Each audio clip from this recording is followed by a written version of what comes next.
Imagine you're scrolling through social media and you come across one of your favorite cosplayers.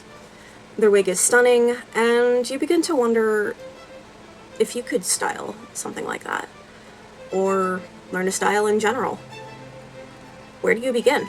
There's a lot of tutorials on YouTube, TikTok, Instagram, but it's quite overwhelming to begin. What if that initial cosplayer that you were looking at could help you? Show their process or give a tutorial? Well, today you're in luck. Greetings, fellow shapeshifters.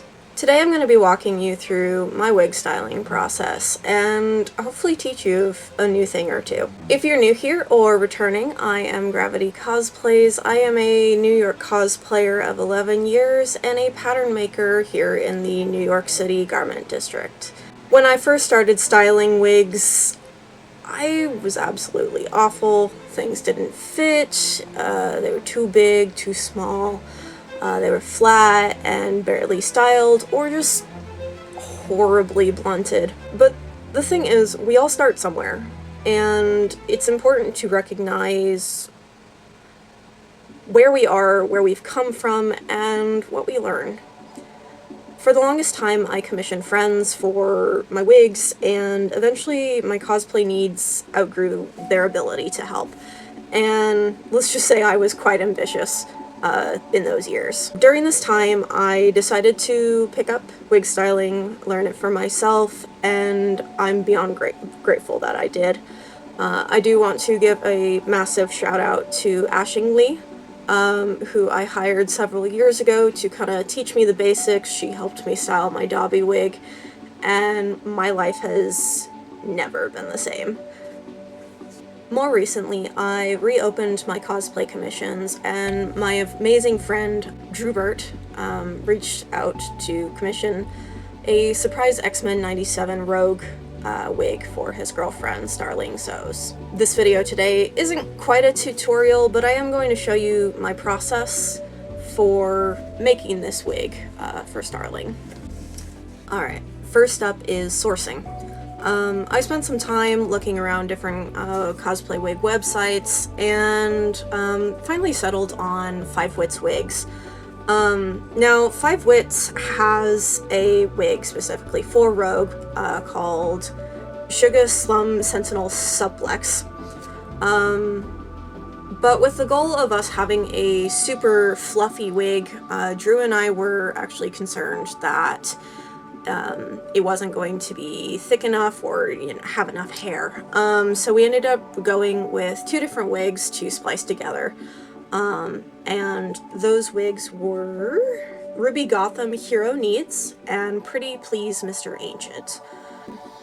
The second step is reference material. I pulled up a bunch of pictures from X-Men 97 of Rogue, just to make sure that I could really replicate her hairstyle as best I could. Rogue's white top is mostly at the center of the head, stopping right around the temples. In this clip you can see me beginning the splicing process by removing the top of the red wig. She has 2 small sections of red in the white, so I cut around those, thus the weird little bump outs.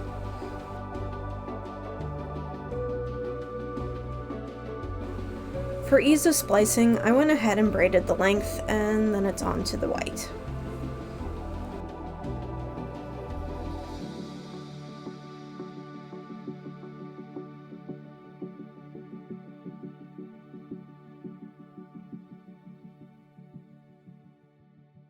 Splicing the white was a bit harder because I needed to match up the cuts of both wigs.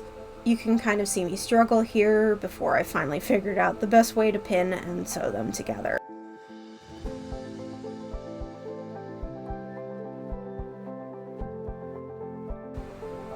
Flip both inside out and pin to the wig head. Then on to hand sewing.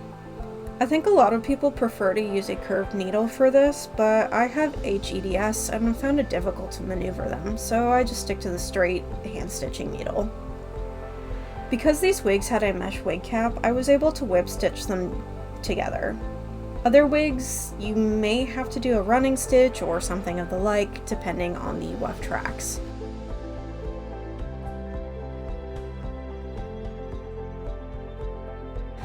I've finished up the inside and flipped it back out now. And I'm going to go back around and trim the excess white and further tack things down so the wefts are flush with each other. When you're done, it's very important to try the wig on and make sure it's not too big or too small. Unfortunately for me, it turned out being too big, so I had to go back in and resize the white and completely restitch everything. I added a spare couple of white wefts in the back just to fill out that gap and also give it more space and volume. After I got the white top on, I felt that the red portion of the wig was too thin, so I removed wefts from the portion I had cut off. Unfortunately, the Ruby Gotham is a skin top wig, so I wasn't able to harvest as much hair as I would have liked, but I got them in. With those ready, I sewed them into the wig and it's time to move on.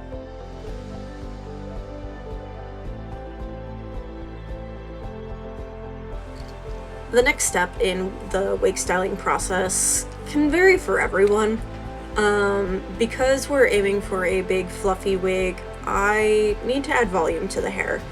A lot of cosplayers, at least that I know, use a crimper for this step. However, I still struggle so much with crimpers. I'm worried that I'm gonna fry the hair or get that permanent zigzag texture in it that I just can't stand it. And honestly, anytime I try it, I just fail, so I don't do that. But I do teasing. I'll eventually get to crimpers, but right now it's just not my expertise.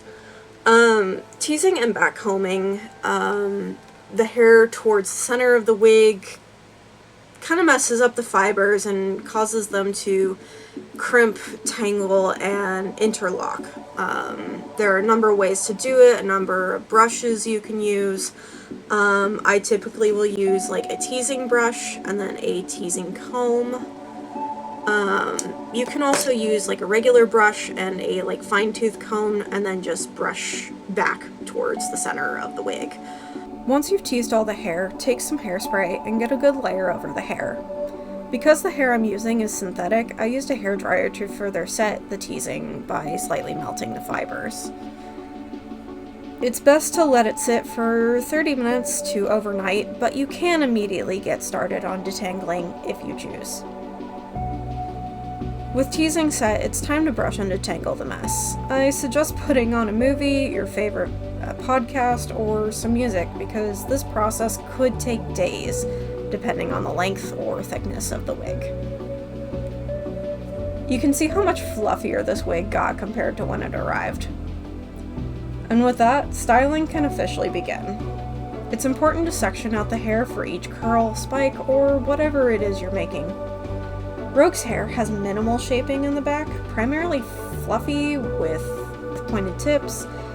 Here you can see me adding that additional volume with a bit more teasing. I section it into 3 parts and begin to trim the end with thinning scissors to create a point. If you don't have thinning scissors, you can also use a razor or regular scissors. Just be sure to feather and thin those sections with vertical snips so it's not blunt or chunky.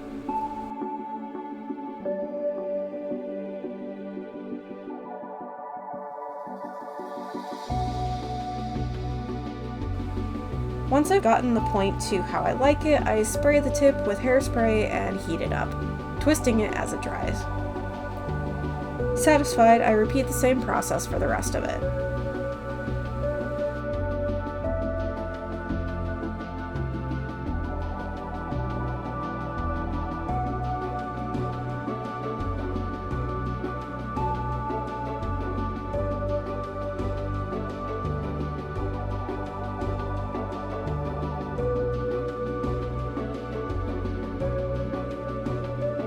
We move on to the white, sectioning, trimming, and spiking each piece.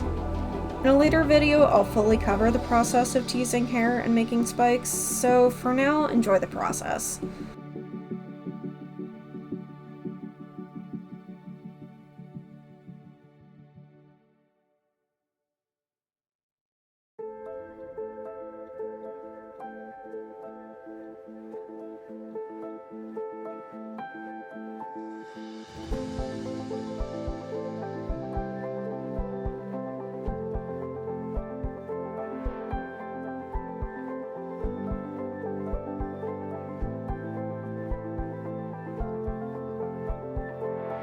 Once I've completed all the major styling, I take a steamer to the wig to both further set and melt the styling into place and to better distribute hairspray. Sometimes when you use a lot, hairspray can get crunchy or leave a bubbly texture. When moistened, hairspray kind of returns to its original state and can be moved around. You can also do this with a bit of water and a hairdryer if you don't have a steamer. Because the wig is going to be worn a lot, I really wanted to make sure the spikes were going to be as permanent as possible. Once I trimmed and cleaned up all the tips, I took both got-to-be glued gel and clear tacky glue and put it on the ends. The gel is often used by cosplayers and I highly recommend it for styling in general, but it still comes undone quite quickly, which is generally why I use clear tacky glue. It holds for much longer, can take a beating, but still be combed and washed out for restyling needs. You can mix the gel and glue together or just apply them separately. Once I'm done, I hit the wig with a final hairspray and blow dry, and she's officially done. I put the wig on a display mannequin, but I genuinely don't think it does her justice because he's so large. This rogue wig is insanely gorgeous and beyond fluffy. I'm so happy with how it turned out, and so did Drew and Starling. Starling is still working on her cosplay, but she did give me permission to share this selfie with the wig on. It looks incredible on her, and I cannot wait to see the whole thing someday. I do just want to thank the both of them for this extremely fun commission. It was a great challenge with an awesome outcome, and I'm beyond blessed to have been included in a meaningful and wholesome surprise. I love you both. Thank you. While this video was largely about showing my wig styling process, I think it's important to remind everyone that there is no one right way to do anything. This is what works for me, but it may not work for you, and that's totally fine. You'll get there eventually. Keep trying, don't give up, and you will get there. I do hope, however, that you learned something from this, from seeing this process, or just enjoyed watching the process. Again, I'll do a more in-depth tutorial in the future. If you like this video, don't forget to like and subscribe to see more upcoming content. If you're interested in commissioning me for a wig, feel free to reach out to my Instagram at gravity_cosplays or email me at gravitycosplays@gmail.com. Thank you, I'll see you next time, and keep crafting.